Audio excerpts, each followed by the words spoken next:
المرسلين وعلى آله وأصحابه أجمعين أعوذ بالله من الشيطان الرجيم بسم الله الرحمن الرحيم يا أيها الذين آمنوا كتب عليكم الصيام كما كتب على الذين من قبلكم لعلكم تتقون صدق الله العظيم সর্বপ্রথম শুকরিয়া আদায় করি মহান রব্বুল আলামিনের দরবারে যিনি আমাদেরকে পবিত্র মাহে রমজানে রোজা রেখে ইফতারির সামনে নিয়ে একসাথে বসার তৌফিক দান করলেন। এর জন্য শুকরিয়া আদায় করি, বলি আলহামদুলিল্লাহ। দরুদ পড়ি মানবতার মুক্তিদূত সাইয়্যিদুল মুরসালিন রাহমাতাল লিল আলামিন, বিশ্বনবী বিশ্বনেতা মানবতার মহান শিক্ষক আল্লাহ রাব্বুল আলামিন যাকে পৃথিবীতে গোটা বিশ্ববাসীর জন্য রহমত করে প্রেরণ করেছেন সে রাসূলের উপর প্রাণ ভরা দরুদ সকলে বলি সাল্লাল্লাহু আলাইহি ওয়াসাল্লাম। আমরা একটু ভালো হয়ে বসি, একেবারে একটু ভালো হয়ে বসি, সাইজ হয়ে বসি, আর কেউ কথা না বলে, কথা বলবেন না। কোরআনের আলোচনা যেখানে হয় সেখানে কথা বললে বিশৃঙ্খলা সৃষ্টি করলে সেখানে আল্লাহর গজব নাজিল হয়।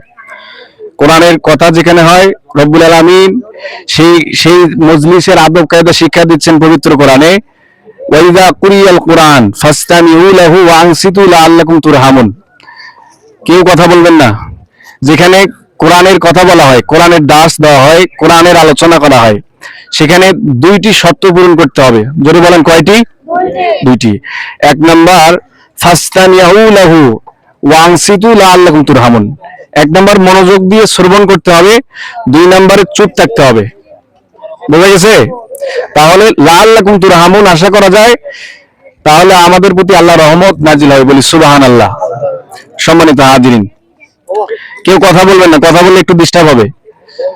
আলোচনাটা ভিডিও হচ্ছে তো কেউ কথা বলবেন না দয়া করে। আল্লাহ রাব্বুল আলামিন আমাদের উপর রোজাকে ফরজ করেছেন। ইয়া আইয়ুহাল্লাযীনা আমানু কুতিবা আলাইকুমুস সিয়াম, তোমাদের উপরে রোজাকে ফরজ করে দেওয়া হয়েছে। শুধু তোমাদের উপরই নয়, কামা কুতিবা আলাল্লাযীনা মিন ক্বাবলিকুম, তোমাদের পূর্ববর্তীদের উপরেও এই রোজাকে ফরজ করা হয়েছিল। সুবহানাল্লাহ বলেন। লাআল্লাকুম তাত্তাকুন, যাতে তোমরা তাকওয়া অবলম্বন করতে পারো। এই আয়াতের ভিতরে আল্লাহ রাব্বুল আলামিন তিনটি কথা আমাদেরকে জানিয়ে দিচ্ছেন। প্রথমত রোজাকে ফরজ করেছেন এই আয়াতের মাধ্যমে। দ্বিতীয়ত এই আয়াতের ভিতরে আল্লাহ তাআলা ইতিহাস বর্ণনা করতেছেন যে শুধু তোমাদের উপরেই এই রোজাকে ফরজ করি নাই, অন্যান্য জাতির উপরেও এই রোজাকে ফরজ করা হয়েছিল। সেটা কোন কোন উম্মতের উপরে ছিল 10টি, কোন কোন উম্মতের উপর ছিল 3টি, কোন কোন উম্মতের উপর ছিল 1টি, কিন্তু আমাদেরকে ভালোবেসে আল্লাহ রাব্বুল আলামিন পুরো 1 মাস আমাদের উপর রোজাকে ফরজ করেছেন, বলি সুবহানাল্লাহ। তৃতীয়ত এই আয়াতের ভিতরে আল্লাহ রাব্বুল আলামিন উদ্দেশ্য বর্ণনা করতেছেন যে আমরা রোজা রাখি, রোজা রেখেছি, আল্লাহ রাব্বুল আলামিন আমাদের উপর রোজাকে ফরজ করেছেন, তার উদ্দেশ্য কি আল্লাহ সেই কথা জানিয়ে দিচ্ছেন যে লাআল্লাকুম তাত্তাকুন, যাতে তোমরা মুত্তাকি, আল্লাহ ভীরু, আল্লাহ সচেতন, তাকওয়া অর্জন করে মুত্তাকি হতে পারো, বলি সুবহানাল্লাহ। তাকওয়া কি জিনিস? এই তাকওয়া আমাদের শিক্ষা দেয় মাহে রমজানের রোজা। সুবহে সাদিক থেকে সূর্যাস্ত পর্যন্ত একমাত্র আল্লাহকে ভয় করে আমরা না খেয়ে আছি, ঠিক কি না? এই ভয় আল্লাহর জন্য, এই ভয়কে বলা হয় তাকওয়া। আল্লাহ আমাদেরকে শিক্ষা নেওয়ার জন্য এই মাহে রমজান আমাদের মাঝে দিয়েছিলেন, রহমত, বরকত, মাগফিরাত, নাজাত দিয়ে এই মাহে রমজান আমাদের দিয়েছিলেন। যে মাহে রমজানে যদি কেউ একটা ফরজ আদায় করে, অন্য মাসে 70টা ফরজ আদায়ের সমতুল্য সওয়াব, বলি সুবহানাল্লাহ। যদি কেউ নফল আদায় করে এই মাসে, তাহলে অন্য মাসে ফরজ আদায় করলে যেই সওয়াব, সেই পরিমাণ সওয়াব আমলনামায় আল্লাহ রাব্বুল আলামিন দিয়ে দেয়, বলি সুবহানাল্লাহ। এরপরে যদি কেউ এই মাসে উমরা আদায় করে, অন্য মাসে হজ আদায় করলে যেই সওয়াব, আল্লাহ রাব্বুল আলামিন তার আমলনামায় সেই পরিমাণ সওয়াব দান করে, যদি বলি সুবহানাল্লাহ। সম্মানিত উপস্থিতি, এই রোজাদার বান্দাদের জন্য আল্লাহ রাব্বুল আলামিন খুশি হয়ে জান্নাত তো দেবেনই, বরং স্পেশালিস্ট রোজাদার বান্দাদের জন্য স্পেশাল একটি দরজা আল্লাহ রাব্বুল আলামিন বরাদ্দ করে রেখেছেন, যে দরজার নাম হচ্ছে বাবুর রায়্যান, বলি সুবহানাল্লাহ। রোজাদার তো জান্নাতে যাবেই, কিন্তু স্পেশাল একটি দরজা দিয়ে রোজাদার বান্দা আল্লাহর জান্নাতে হাসতে হাসতে চলে যাবে, বলি সুবহানাল্লাহ। এরপরে রোজাদারের পুরস্কার লিসাইমে ফারহাতানে, নবীজি বলেন রোজাদারের জন্য 2টি পুরস্কার। আওয়াজ করে বলেন কয়টি? 2টি। একটা হচ্ছে ফারহাতুন ইনদাল ফিতরিহি, একটা হচ্ছে ইফতারের সময়, যে সময়টা আল্লাহ রাব্বুল আলামিনের কাছে দোয়া করলে সেই দোয়া আল্লাহ রাব্বুল আলামিন কবুল করে নেয়, বলি সুবহানাল্লাহ। ইফতারের পূর্ব মুহূর্তে রোজাদার ইফতার করে যে আনন্দ পায়, একজন বেরোজগার কি একই আনন্দ পাবে? পাবে না। সম্মানিত উপস্থিতি, সেই মাস হলো মাহে রমজান মাস। 28টি রোজা আমাদের মাস থেকে চলে যাচ্ছে। নবীজি বললেন, যে ব্যক্তি মাহে রমজানে রোজা পেল অথচ জীবনের গুনাহগুলো মাফ করে নিতে পারলো না, এই ব্যক্তি ধ্বংস। রাসূল বললেন আমিন, জিবরাইলও বললেন আমিন। আমরা জানি না আল্লাহর কাছ থেকে আমরা এই মাহে রমজানে গুনাহ মাফ করে নিতে পারলাম কিনা। এখনো সময় আছে, আমরা আল্লাহর কাছে সেই গুনাহ মাফের দোয়া করি। আল্লাহ, তুমি আমাদের সবার জীবনের গুনাহগুলো মাফ করে দাও বলে আমিন। দ্বিতীয়ত, সম্মানিত উপস্থিতি, দ্বিতীয়ত ফারহাতুন ইনদাল ফিতরিহির ব্যাখ্যায় আরেকটি ব্যাখ্যা হলো ঈদুল ফিতরের সময়। যে ব্যক্তি মাহে রমজানে একটি মাস রোজা রেখে ঈদুল ফিতরে গেল, আল্লাহর ফেরেশতারা এই বান্দাদেরকে ইস্তেকবাল করতে থাকেন, শুভেচ্ছা দিতে থাকেন বলে সুবহানাল্লাহ। আর ঈদগাহের মাঠ থেকে ফিরে একজন মাসুম বাচ্চার সন্তান যখন প্রসাব করে, এরকম শিশু সন্তানের মতো নিষ্পাপ করে এই রোজাদার বান্দার জীবনের গুনাহগুলো আল্লাহ মাফ করে দেয় বলে সুবহানাল্লাহ। দ্বিতীয়ত পুরস্কার হলো ওয়া ফারহাতুন ইনদা লিকাই রাব্বিহি, এই রোজাদার বান্দার সাথে আল্লাহ রাব্বুল আলামিন নিজে সরাসরি সাক্ষাৎ দেবে বলে সুবহানাল্লাহ। আল্লাহ নিজে সাক্ষাৎ দেবে, আপনাকে দিতে হবে না, আল্লাহ নিজে কি করবে? সাক্ষাৎ দেবে। অফারহাতুন ইনদা লিকাই রাব্বিহি, পূর্ণিমার চাঁদ যেমন আমরা সুস্পষ্ট দেখতে পাই আকাশে, ঠিক একই রকম আল্লাহকে সেদিন আমরা স্পষ্ট দেখতে পাবো বলে সুবহানাল্লাহ। আল্লাহ, তুমি আমাদের এই নিয়ামতগুলি আমাদের সবার উপর দান করো বলে আমিন। সম্মানিত হাজিরিন, মাহে রমজান মাস চলে যাচ্ছে। এই মাহে রমজান আমাদের মাঝে এসেছিল ট্রেনিং নেওয়ার জন্য। ট্রেনিং, যে আল্লাহকে ভয় করে আমরা এই দীর্ঘ সময় না খেয়েছিলাম, একটি খাবারের দানা মুখে দেইনি, এক ফোঁটা পানি আমরা পান করিনি, এটা কার ভয়ে বলেন তো? আল্লাহর ভয়ে। এই ভয় শিক্ষা আমাদেরকে দিচ্ছে তাকওয়া কিভাবে অর্জন করতে হয়, আল্লাহ ভীরুতা কিভাবে অর্জন করতে হয়, আল্লাহ সচেতনতা কিভাবে অর্জন করতে হয়। যে আল্লাহ মাহে রমজানে আমাদের দেখে, সে আল্লাহ মনে হয় অন্য মাসগুলিতে দেখে না, নাকি দেখে? কথা বলবেন আমার সাথে, আলোচনা বুঝে থাকলে। যে আল্লাহ মাহে রমজানে লুকিয়ে খাবার খেলেও দেখে, সেই আল্লাহ মনে হয় অন্য মাসগুলিতে দেখে না, দেখে?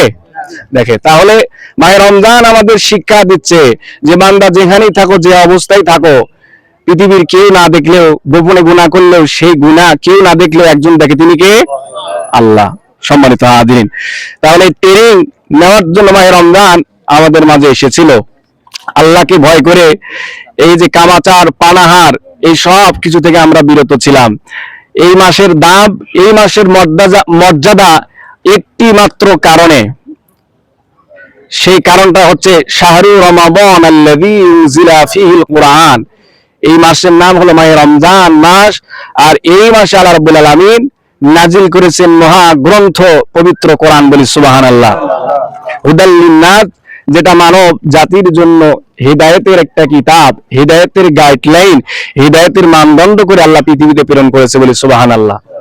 সম্মানিত উপস্থিতি, এখানে কিন্তু হুদাল লিল মুমিনিন বলেননি, হুদাল লিন নাস বলেছে। সারা পৃথিবীর মানব জাতির জন্য হিদায়াতের কিতাব। অবাইয়িনাতিন মিনাল হুদা ওয়াল ফুরকান, এই কোরআনকে আল্লাহ রাব্বুল আলামিন বাইয়িনাত, সুস্পষ্ট করে, এবং ফুরকান, সত্য এবং মিথ্যার পার্থক্যকারী, সত্য এবং মিথ্যার মাঝে দেওয়াল তুলে দিয়েছেন বলে সুবহানাল্লাহ। সেই মাহে রমজান আমাদের মাঝ থেকে বিদায় নিয়ে চলে যাচ্ছে।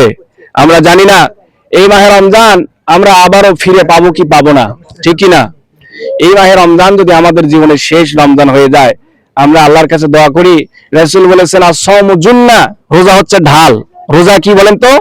ঢাল। রোজা হচ্ছে ঢাল স্বরূপ। যুদ্ধের ময়দানে যারা যুদ্ধ করে, যারা যারা যারা যুদ্ধ করে, যারা যোদ্ধা, তারা ঢাল ব্যবহার করে। সামনে থেকে কোনো আঘাত আসলে এই ঢাল দিয়ে তারা সেটা মোকাবেলা করে। রাসূল বলেন আস-সাওমু জুন্নাহ, রোজা হচ্ছে ঢাল। কিয়ামতের দিনে রোজা মানুষকে জাহান্নাম থেকে ঢাল হিসেবে মানুষ রোজাদার বান্দাকে সেভ করে দেবে বলি সুবহানাল্লাহ। সম্মানিত উপস্থিতি, এই মাহে রমজানে যারা আমরা রোজা ধরেছি, নামাজ ধরেছি, মাহে রমজান চলে যাওয়ার পরেও যেন এইভাবে আমরা নামাজ, এইভাবে ইবাদত বন্দেগী যেন আমরা করতে পারি, এই জন্য মাহে রমজান এসেছে। অনেকে মাহে রমজানে শুধু নামাজ পড়ে, কিন্তু রমজান চলে গেলে রমজানও শেষ, নামাজও শেষ। এই নামাজি হওয়া যাবে, সিজনাল মুসল্লি হওয়া যাবে না। সম্মানিত হাজিরিন, এজন্য মাহে রমজানের রোজার পুরস্কার আল্লাহ রাব্বুল আলামিন নিজে হাতে দেবেন। অন্যান্য পুরস্কারও তিনি দিবেন, অন্যান্য ইবাদতের পুরস্কারও দেবেন, কিন্তু রোজার পুরস্কার আল্লাহ রাব্বুল আলামিন নিজে হাতে দান করবেন, বলি সুবহানাল্লাহ। এজন্য as-সাওমুলি আল্লাহ রাব্বুল আলামিন হাদিসে কুদসির ভিতরে বলেছেন, as-সাওমুলি, রোজা আমার জন্য, ওয়ানা আজজি বিহি, আর এই রোজার পুরস্কার আমি আল্লাহ নিজে হাতে বান্দাদের দান করব, বলি সুবহানাল্লাহ। অন্য ইবাদতও আল্লাহর জন্য, কিন্তু আল্লাহ রাব্বুল আলামিন সেগুলোকে স্পষ্ট করে বলেন নাই যে আস-সালাতুলি, নামাজ আমার জন্য, আল হাজ্জুলি, হজ আমার জন্য, আজ-যাকাতুলি, যাকাত আমার জন্য, আস-সাদাকাতুলি, সদকা আমার জন্য, এইভাবে বলেননি। কিন্তু একমাত্র ইবাদত, যে ইবাদত আল্লাহ বলছেন যে এটা আমারই জন্য, কারণ এই যে 10 থেকে 12 ঘন্টা সময় আমরা না খেয়ে থাকি, একজন পাগলও কি এত দীর্ঘ সময় না খেয়ে থাকবে? থাকবে না। তাহলে এই ভয়টা আল্লাহর জন্য, এই ইবাদতটা একমাত্র আল্লাহকে দেখানোর জন্যই মানুষ করে। আপনি নামাজ পড়লেন, কিন্তু সেটা লোক দেখানো হতে পারে। আপনি হজ করলেন, এইটাও লোক দেখানো হতে পারে যে আপনার অর্থ সম্পদ আছে, আপনি যদি হজ না করেন মানুষ আপনাকে খারাপ ভাববে। আপনি যদি যাকাত না দেন, অর্থবিত্তশালী লোক যদি আপনি হন, যদি যাকাত না দেন, তাহলে লোকজন ভাববে যে আপনি যাকাত দিচ্ছেন না, সম্পদ থাকার পরেও আপনাকে সমাজের মানুষ খারাপ ভাববে বলে আপনি যাকাত দিলেন। এটা হতে পারে লোক দেখানোর জন্য, কিন্তু একমাত্র ইবাদত যেটা হচ্ছে রোজা, যেটা আল্লাহ আর বান্দার সাথে সম্পর্ক। বান্দা যদি ঘরের দরজা বন্ধ করেও যদি খেয়ে ফেলে, তারপরেও আল্লাহ দেখবে, ঠিক কিনা? কিন্তু এই ভয়ে বান্দা সারাদিন না খেয়ে থাকে, একমাত্র আল্লাহকে ভয় করে। এই জন্য আল্লাহ বলছেন এই ইবাদতটা আমার কাছে সবচেয়ে বেশি প্রিয়, আর বলতেছেন আস-সাওমুলি ওয়া আনা আজিজি বিহি, এই রোজা আমার জন্য, আর আমি আল্লাহ নিজে হাতে এই রোজার পুরস্কার দেবো, বলি সুবহানাল্লাহ। কয়টা বাজে দেখেন তো? আর অপর এক বর্ণনায় কত বাজে? 7। অপর এক বর্ণনায় হাদিসে কুদসির ফি রিওয়ায়াত এসেছে যে ওয়ানা উজ্জা বিহি, রোজা আমার জন্য, আর এই রোজার পুরস্কার আমি আল্লাহ নিজেই, বলি সুবহানাল্লাহ। সম্মানিত হাজিরিন, এই যে রোজা, রমদুন শব্দ থেকে এসেছে, যদিও রোজাটা ফার্সি শব্দ, আরবি হচ্ছে সিয়াম, মানে বিরত থাকা। রমদুন শব্দের অর্থ হচ্ছে জ্বালিয়ে দেওয়া, পুড়িয়ে ছাই করে ভস্ম করে দেওয়া। মানে রোজা আমাদের জীবনে এসেছে আমাদের জীবনের গুনাহগুলো পুড়িয়ে ভস্ম করে দেওয়ার জন্য, ছাই করে দেওয়ার জন্য, বলি সুবহানাল্লাহ। আল্লাহ তাআলা আমাদের সবার জীবনের গুনাহগুলো মাফ করে দেখ, বলে আমিন। আর আজকের এই ইফতারের আয়োজন খুব ভালো লেগেছে আমার কাছে, যে যুবক ছেলেপেলে এরা ইফতারের আয়োজন করেছে, আমার কাছে খুবই ভালো লেগেছে। আমি ওদের কাছে আশা করবো যে ওরা প্রতি বছরই এরকম যেন আয়োজন করে। যদি হয় সেটা 28শে রমজানে, এটাই যদি ফিক্সড হয় সেটাও ভালো। কিন্তু যারা কষ্ট করে আয়োজন করলো, আল্লাহ তাআলা সকলকে ইসলামের জন্য, দ্বীনের জন্য কবুল করে নেক, বলে আমিন। আল্লাহ তাআলা আমাদের সকলের রোজাগুলো কবুল করে নেক, বলে আমিন। এই বলে আমি আমার সংক্ষিপ্ত কথা এখানে শেষ করছি। ওয়া আখিরু দাওয়ানা আলহামদুলিল্লাহি রাব্বিল আলামিন। আসসালামু আলাইকুম ওয়া রাহমাতুল্লাহ। সম্মানিত ইমাম সাহেব এবং মুসল্লিয়ান ইকরাম, সবার প্রতি আমার আন্তরিক সালাম, আসসালামু আলাইকুম। ইফতারের পূর্ব মুহূর্তে আমি কিছু বলে যাচ্ছি না, তো সবাই ইফতারে উপস্থিত হয়েছেন, আমি খুব খুশি হয়েছি। তো এই আর কি, আমার কিছু বলার নাই। ঠিক আছে, আসসালামু আলাইকুম। আলহামদুলিল্লাহ, সমস্ত প্রশংসা আল্লাহ তাআলার জন্য, যিনি আমাদেরকে পবিত্র একটি সময়, একটি ইফতারের পূর্ব মুহূর্তে কিছু কথা বলার তৌফিক দান করেছেন। সে আল্লাহ তাআলার দরবারে একটি প্রশংসা জ্ঞাপন করি সকল বেলা আলহামদুলিল্লাহ। রমজানের যে শিক্ষাটা নিয়ে এসেছিল, যে আমাদের ভিতরে তাকওয়া, আল্লাহ ভীতি, এটা আমাদের ভিতর অর্জন করার জন্য এই রমজান মাস আমাদের ভিতরে এসেছিল। অথচ এই রমজান মাস আসার পরও আমাদের ভিতরে আল্লাহ ভীতি কতটুকু অর্জন হয়েছে, এটাই প্রশ্নের বিষয়। আমরা দেখি রমজান মাসেও বিভিন্ন সময় বাজারের ঊর্ধ্বগতি এবং বিভিন্ন অন্যান্য দেশে রমজান মাসে দ্রব্যমূল্যের দাম কমে, কিন্তু বাংলাদেশে দ্রব্যমূল্যের দাম বাড়ে। এরকম বিভিন্ন সময় আমরা দেখি তাকওয়ার যে ঘাটতি আমাদের ভিতরে রয়েছে, এটা থেকেই যায়। তো আল্লাহ তাআলা আমাদেরকে রমাদানের শিক্ষা নিয়ে চলার তৌফিক দান করুক। বাকি 11টি মাস যেন আমাদের রমাদানের শিক্ষা নিয়ে আমরা চলতে পারি, সেই তৌফিক আল্লাহ তাআলা আমাদের দান করুক। ওয়া আখিরু দাওয়ানা আলহামদুলিল্লাহি রাব্বিল আলামিন। আসসালামু আলাইকুম ওয়া রাহমাতুল্লাহ। আমরা সবাই দরুদ শরীফ পড়ি, আল্লাহুম্মা সাল্লি আলা মুহাম্মাদ। ربنا ظلمنا أنفسنا وإن لم تغفر لنا وترحمنا لنكونن من الخاسرين ربنا لا تزغ قلوبنا بعد إذ هديتنا وهب لنا من لدنك رحمة إنك أنت الوهاب رب ارحمهما كما ربياني صغيرا اللهم رب ارحمهما كما ربياني صغيرا اللهم إنك عفو كريم تحب العفو فاعف عني اللهم إنك عفو كريم তুহিব্বুল আফওয়া ফাফু আন্নি আল্লাহ তাআলা মাহে রমজানের রোজা মুখে নিয়ে ইফতারের সামনে নিয়ে তোমার রহমতের দরজায় তোমার রোজাদার বান্দাদেরকে সাথে নিয়ে হাত তুলেছি আল্লাহ মেহেরবানি করে আমাদের রোজাগুলো কবুল করে নাও আল্লাহ তাআলা আজকের ইফতারি কবুল করে নাও রব্বুল আলামিন এই গ্রামের যুব সমাজ আমার ছোট ভাইয়েরা ইফতারের আয়োজন করেছে মেহেরবানি করে তাদের উদ্দেশ্যখানা তুমি কবুল করে নাও আল্লাহ তাআলা ওদের জীবনের গুনাহগুলো maaf করে দাও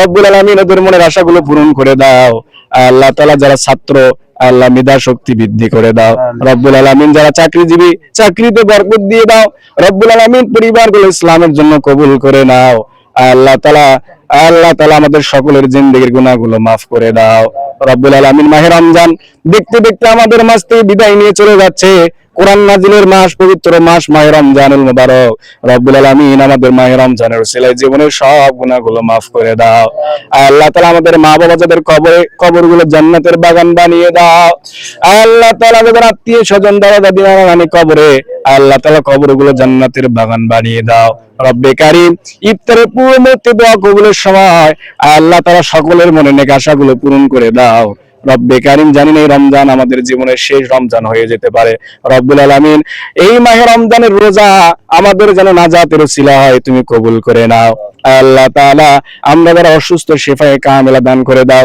রব্বে কারীম তোমার দ্বীনের পথে আমাদেরকে অবিচল থাকার তৌফিক দাও আল্লাহ তাআলা রব্বুল আলামিন তোমার দরবারে ফরিয়াদ করি আল্লাহ তাআলা আমাদের রোজাগুলো কবুল করে নাও ইফতারি কবুল করে নাও সাহরি কবুল করে নাও তারাবির নামাজ কবুল করে নাও আল্লাহ তাআলা সবার জীবনে আল্লাহ তুমি বরকত আর রহমত নাজিল করে দাও রব্বানা তাকাব্বাল মিন্না ইন্নাকা আনতাস সামিউল আলিম ওয়া তুব আলাইনা ইন্নাকা আনতাত তাওয়াবুর রহিম سبحان ربك رب العزة عما يصفون وسلام على المرسلين والحمد لله رب العالمين واجعل آخر كلمتنا عند الموت لا إله إلا الله محمد رسول الله